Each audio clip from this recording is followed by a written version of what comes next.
It is the halfway mark of the year, so we're going to be speedrunning and ranking all the IEMs that came out in 2025 that I have heard so far. And starting off with the XENNS Top Pro, these are going up right into the value tier. For the amount of detail and technicalities you're getting at $500, these are a no-brainer if you like a balanced and kind of all-rounder sound. If you haven't seen the review, go check it out. These punch around the same level as the Monarchs in terms of the detail level. It's not going to be as quite smooth and airy as the Monarchs because it doesn't have ESTs, but overall for the value it is pretty good. Now I do want to point out that some have a little bit more bass than the others, like HBB's unit for example, and the headphones show they do say it is a little bit bassy. I didn't find them too bassy. I found them they needed a little bit more bass, so there might be like a slight unit variance here and there, but overall the detail is still there and I would still definitely recommend these. Next we got the CRINEAR metas, and if you can get these for a reasonable price at around $250 $300, I would recommend them. These are pretty nice,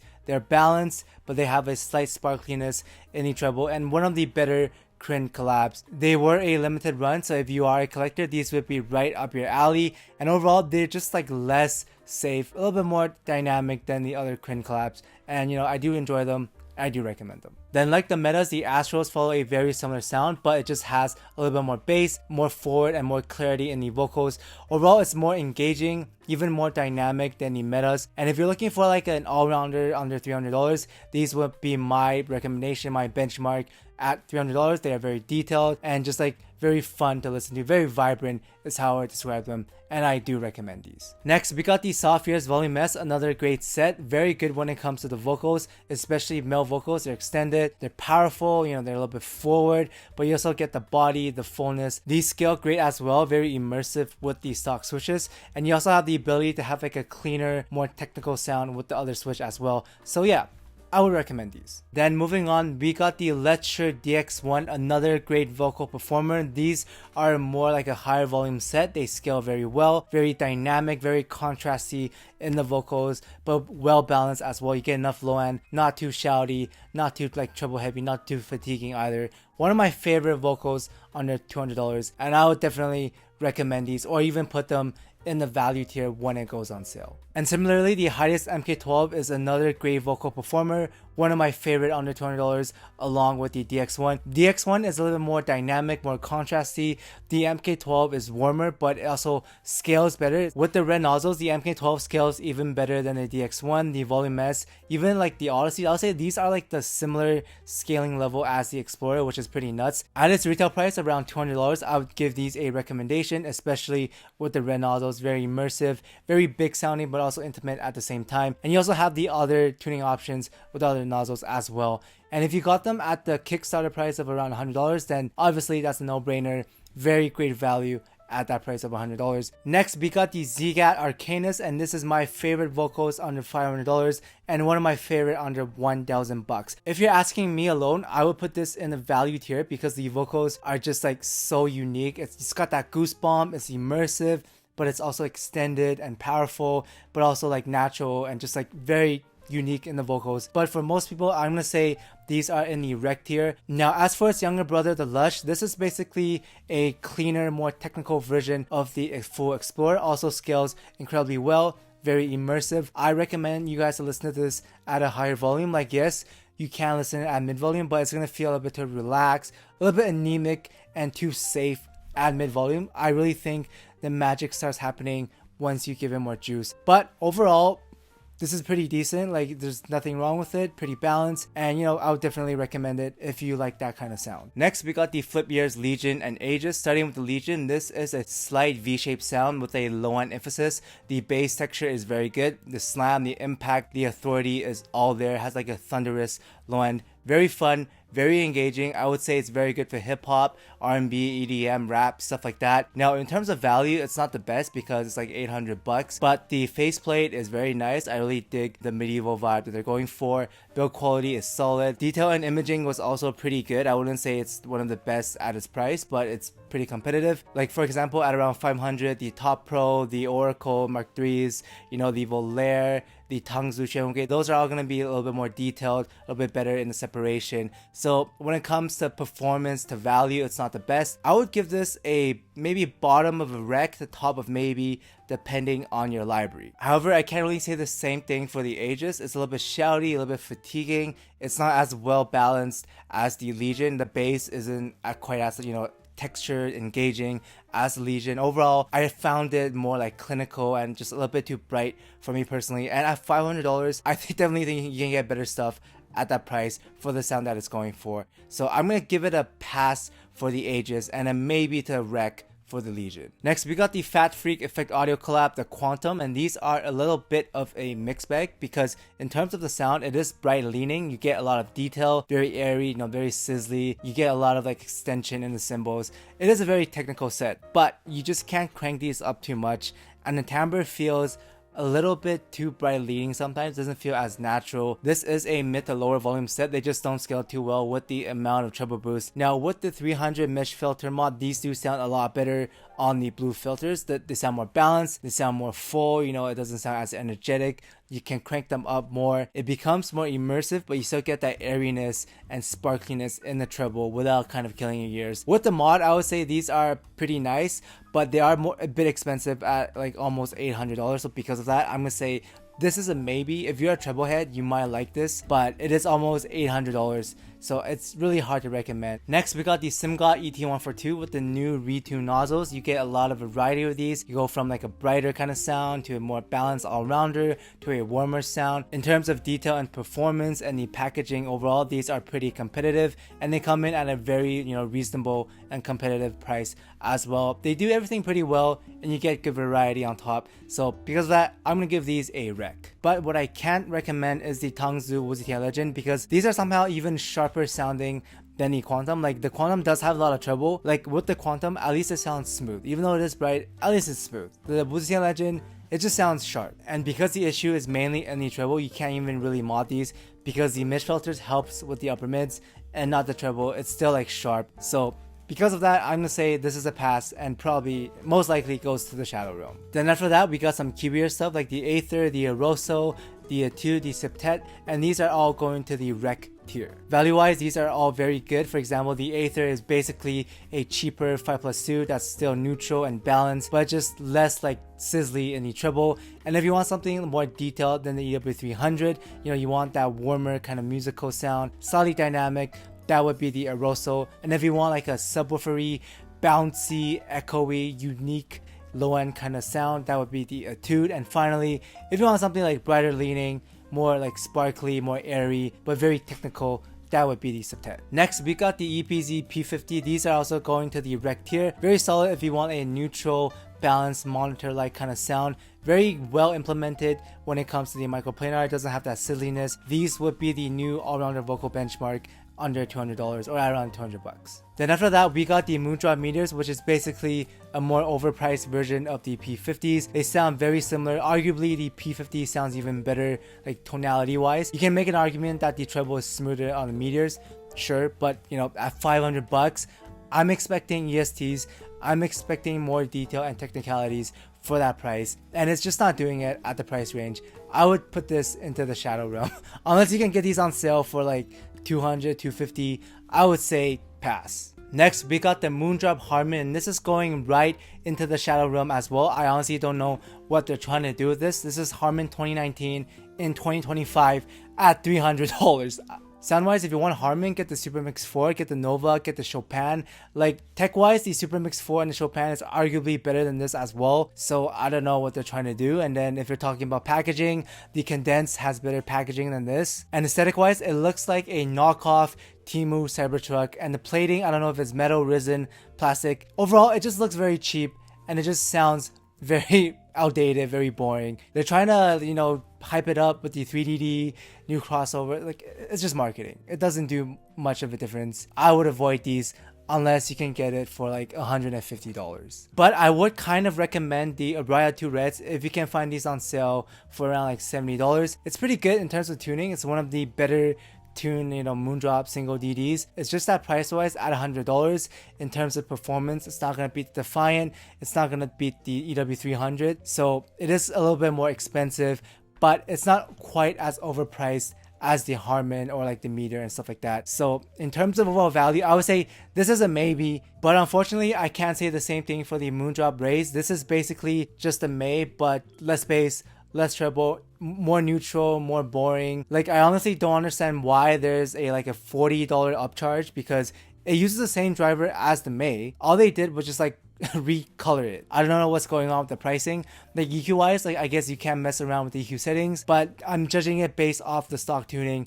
And stock tuning wise, this is just very forgettable. I don't know why it's $100, and I would avoid these. Next, as for the Illustrious, this is basically the Twilight, but with less bass, more neutral, more monitor-like, and even more expensive. So Twilight you can get around for like $700 on sale, maybe like $650 if you're lucky. This is like $900 to $1,000, even like less musical than the Twilight. It doesn't have the same ventilation. It's just like fancier version, but without the vents. So again, I don't know what Moondrop is doing. I would definitely say this is a pass for me. Like maybe if you can find it for like $700, $500. But even then, for a single DD, I think that is a bit overpriced, unless you have some special ventilation, you know, magic going on like the Twilight. Moving on, we got the CRINEAR Blue 02 Blues, I don't know, but this is pretty enjoyable as a bass headset with the ohm adapter. Without it, stock wise, I would say probably maybe to pass. It does get a little bit fatiguing and shouty in the stock configuration. It is very subwoofery and fun in the bass, but the upper mids and treble just feel a little bit shouty to me personally. But with the ohm adapter, it does change it up. It becomes kind of like a mini KIWIEARS HBB punch. It's very fun, very, you know, authoritative in the slam. And going off the ohm adapter, I'm gonna give these a rec for bass sets because they are pretty enjoyable when it comes to the low end. Moving on, we got the EAR-ACOUSTIC stuff, the SPA, the STA, the Limited, the Pro Max. I don't know, the naming scheme is horrendous. There's like 20 of them. The ones that I got all sound pretty much the same. They follow a slight V-shaped sound, pretty bassy. You get like a good extension in the upper mids. The treble is a bit peaky, it's not the smoothest. It's more dynamic and energetic, right? The $60 EAR-ACOUSTIC stuff are decent. The tuning is a bit outdated. It's a, you know, kind of like a V-shaped kind of sound. The packaging is very good. The overall aesthetics is pretty good. I would say it's a maybe at $60, but the $100, $200 stuff, those are a bit overpriced. I would not recommend getting them because they sound pretty much the same as the $60 ones, but just like a little bit more bling bling. Then after that, we got the KZ-ZenF, and this is a pretty decent all-rounder set. Very clean, very balanced, scales decently well as well. The timbre is pretty natural. The driver is also very high quality, I would say, for the price. It punches above its price. The layering is good for a single DD, and I do recommend these even though it is KZ, because you can find these probably on go on sale for like $30-$40, and at that price it is pretty good. Then after that, we got the ND Planet, a budget bassy set, pretty decent. The build quality is pretty ass, but you know, it's like $15 on sale, $10 on sale. Can't really complain at that price. It's pretty fun. The bass is like fast, it's textured for the price, and overall, if you have a lot of hip-hop, rap, you know, R&B, these would be a pretty solid addition, and you know, I do recommend them. And speaking of budget sets, next we got the TANCHJIM Bunny DSP 3.5 and the Zero Ultima 3.5 DSP. These are going to the value tier. One of the best IEMs you can get under $20. Treble is the smoothest you can get under 20. Very technical, but also very well balanced, very refined for the price that you're getting. And if you're willing to mess around with the EQ, you also get a lot of variety with the EQ settings as well. So overall, in terms of the sound to the packaging, just very solid, and I definitely would recommend these value tier. And similarly, I would also put the TANGZU WANER 2 into the value tier because of the accessories that you get. Now, sound wise, I wouldn't say it's as good as the TANCHJIM stuff. It's not as refined in the treble, not as detailed, but you do get a much better cable, and you get these Senkai tips as well. Like those two combined alone are probably like $30, and you also get the IEM on top of that and the pouch, right? So accessory wise, value wise, very, very good. And you also get a solid, you know, clean and balanced sound on top. So pretty easy recommendation, value tier. Now, as for the JUZEAR Defiant, this is like in the maybe tier because I got a lot of bad QC with mine. Like my first unit has a pretty bad channel imbalance. My second unit, the zipper case broke like under like a few weeks. So like QC wise, I didn't have the best experience with the Defiant, but in terms of sound, these do sound pretty nice. It's basically a less bassy version of the SIMGOT EW300. It's like around the same technical performance, but just like less bassy and I guess like $30 more. So value wise, I would say EW300 definitely still better, but because of the QC issues, I'm gonna have to bump it down to maybe tier. Moving on, we got the Meyer SL-A3, also $100, also an all-rounder, but the extra party trick that it has is that it is very dynamic. It's slightly like peaky. I wouldn't say it's the smoothest compared to the EM6L and stuff like that, but it is more unique sounding than all of the other stuff. And so far, I have not run into any QC issues. So like technical performance wise, I would say this is slightly better than the Defiant, and I would give this a recommendation because there's no QC issues that I've heard of yet. And similarly, I would also put its older brother, the CK2V, in the rec tier. This is basically a cheaper, a better tune, and more natural sounding version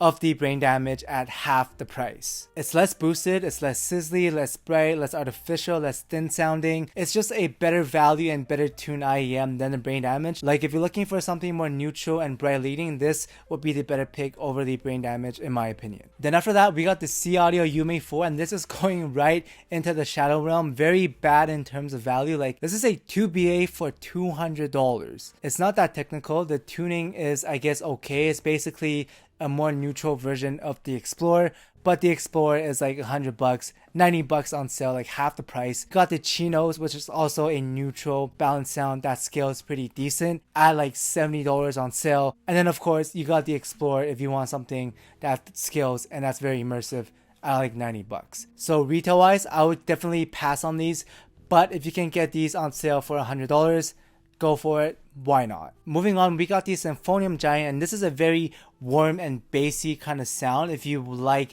the Meteors and you want even more bass than the Meteors somehow, then you know these are the set for you. Personally, I would pass on these. I'm gonna give these a maybe because they just don't fit my library that well. It's a bit too warm to me personally, but if you like that very warm, very thick, you know, scale is very good, non-fatiguing kind of sound, these would be a good try. Go demo these out. And after that, we got the Yang Canon Pros. These are a neutral, balanced, clean kind of sound, pretty airy, pretty smooth. It's pretty much the Pilgrim, but smoother and airier. And in my opinion, this is more enjoyable than the Pilgrim to me, especially with the Clarion tips. It adds a little bit more color, a little bit more sparkle to the overall sound. And with the Clarion tips, I would actually recommend these. Moving on, we got the LETSHUOER Mystic 8. This is going into the rec tier. I really love these for female vocals. I think it probably has one of the best before the Cadenza 12 pre-production unit. Like this is even better than the Diva in my opinion. It's fuller, it's less like shouty I guess than the Diva. It scales better, but you also get the treble, the airiness, sparkliness at the same time. So very good for female vocals. Definitely recommend these. However, the Elysian Apostle on the other hand is a bit more of a mixed bag because tuning wise it does sound nice, it's clean, it's balanced, it's, you know, vocal mid-centric. The vocals are very clean and very clear. Reminds me of like a slightly better version of the Volume S, like a cleaner version. But the main issue is the price because it is $1,800. Like if you told me this is $1,000 or $800, I would say yeah, like why not? I would say these are like around the same tier as the Monarch Mark IIs in terms of like detail and, you know, vocal performance. I just think the Apostles are just a little bit like too expensive. If you can find them on sale for close to $1,000, I would say go for it. But at retail, I would say this is a maybe, even though it does sound okay. It's not the most unique in the vocals. I would still take the RS5, Mystic 8, and the Arcanis over these. Then finally, we got the The Audio Valhalla. This is going to the rec tier. If you're looking for a summon file like endgame, you don't care about diminishing returns, this is as good as it gets as an all-rounder. These are better than the U12Ts in my opinion. It's smoother, it's like more, you know, filled in the mids, it's less hollowed out. The bass texture is also slightly better. So very good all-rounder set. You also have the technical performance to back it up. Like aside from the $2,000 price tag, which is a bit expensive, there really isn't a complaint when it comes to the sound. It's engaging, but it's also all-rounded, but it's also not boring. And it's basically what you're looking for as an endgame all-rounder set. But yeah, that's it for now. I hope the speedrun and ranking was helpful. Let me know what your guys' favorite 2025 IEM has been so far, and look forward to the giveaway video coming out soon. Stay tuned for that. Thank you guys so much for 10k, and I'll see everyone in the next one. Shout out to Dom Q, Roark's Cat, Mystic Spoon Attack, B Urac, Discal Scaldus, Walker Standard, Patrick, User, Mr. Gorillas, Polly J, Anton Risto, Giseng Christopher Jackson, Name, Henry Claudia, Son of a Horse, Obi, Wizard, Frickalicious, Tapis R, Contain Guava Juice Gains, Shrimp Bac-Lay, Forever New, Choco Norris 420, FKSRG, Treble Wall Extended, 777ZK, Cousin Fat, Oh Really, Giorgio's, Anthony, Julius Phillip, Dead Riddle, Bilha, Zane, Tamat, Armor, Jasper, Nicholas, Gerbless, Parham, Addy, and Brandon. Thank you guys so much.